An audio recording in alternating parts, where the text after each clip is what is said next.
guys, John V from PhoneArena here at MWC 2014 Barcelona, Spain, and we just wrapped up the Samsung press event doing a first look between the Samsung Galaxy S5 and the Google Nexus 5. Very similar in terms of size, specs, but of course the Samsung Galaxy S5 being a new device is going to have some advantages. But real quick, let's just talk about the first thing, design. Now, the Nexus 5 is a very minimalist looking phone. It's very bare bones, kind of bland in comparison to the stylish, a little bit more glitzy looking Samsung Galaxy S5. They both have soft touch finishes on the back, but it's a little bit more rubbery with the Samsung Galaxy S5, and we do appreciate that dimpled pattern it has to offer, where it's just uniform with the Nexus 5. They're both very comfortable. It looks like the Nexus 5, they're almost even together when it comes to their thickness and weight.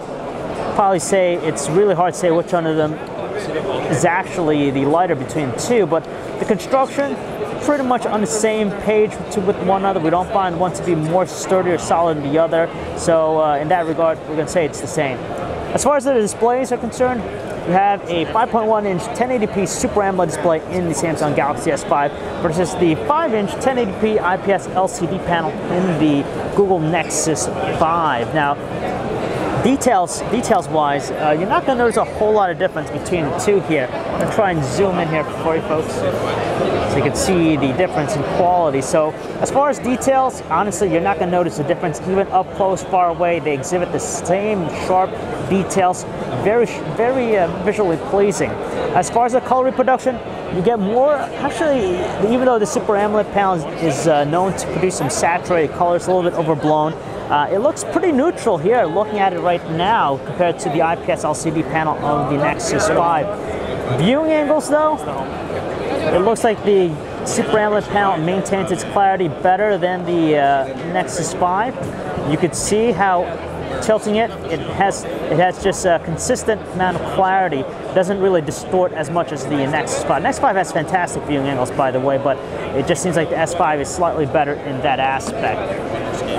As far as the cameras are concerned, you have a 16 megapixel autofocus camera in the Samsung Galaxy S5 versus the 8 megapixel autofocus camera in the Nexus 5. So, you know, as far as the size is concerned and the amount of pixels to be able to produce, the S5 has that. But then again, until we actually snap photos with both, it's really hard to say, justify which is better too.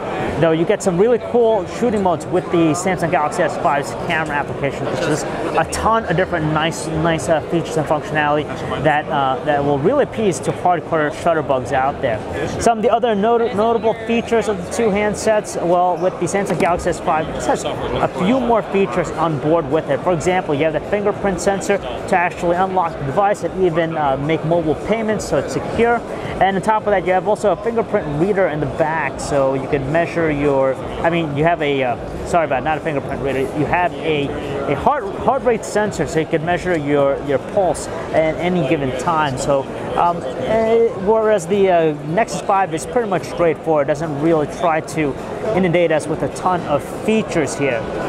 As far as the experience, the stock Android 4.4 KitKat experience of the Nexus 5 is highly praised, and you know it is just very minimalist, simple, makes Android very easy even for first-time users, and that's what really appeals to it. But the Nexus, the Samsung Galaxy S5 takes a pretty much similar approach. It's been toned down.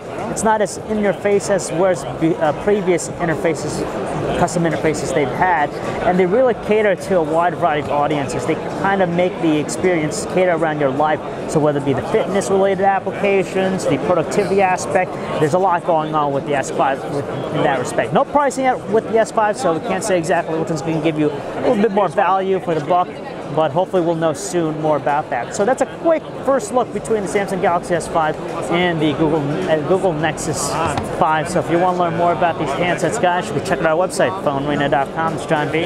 Thanks for watching.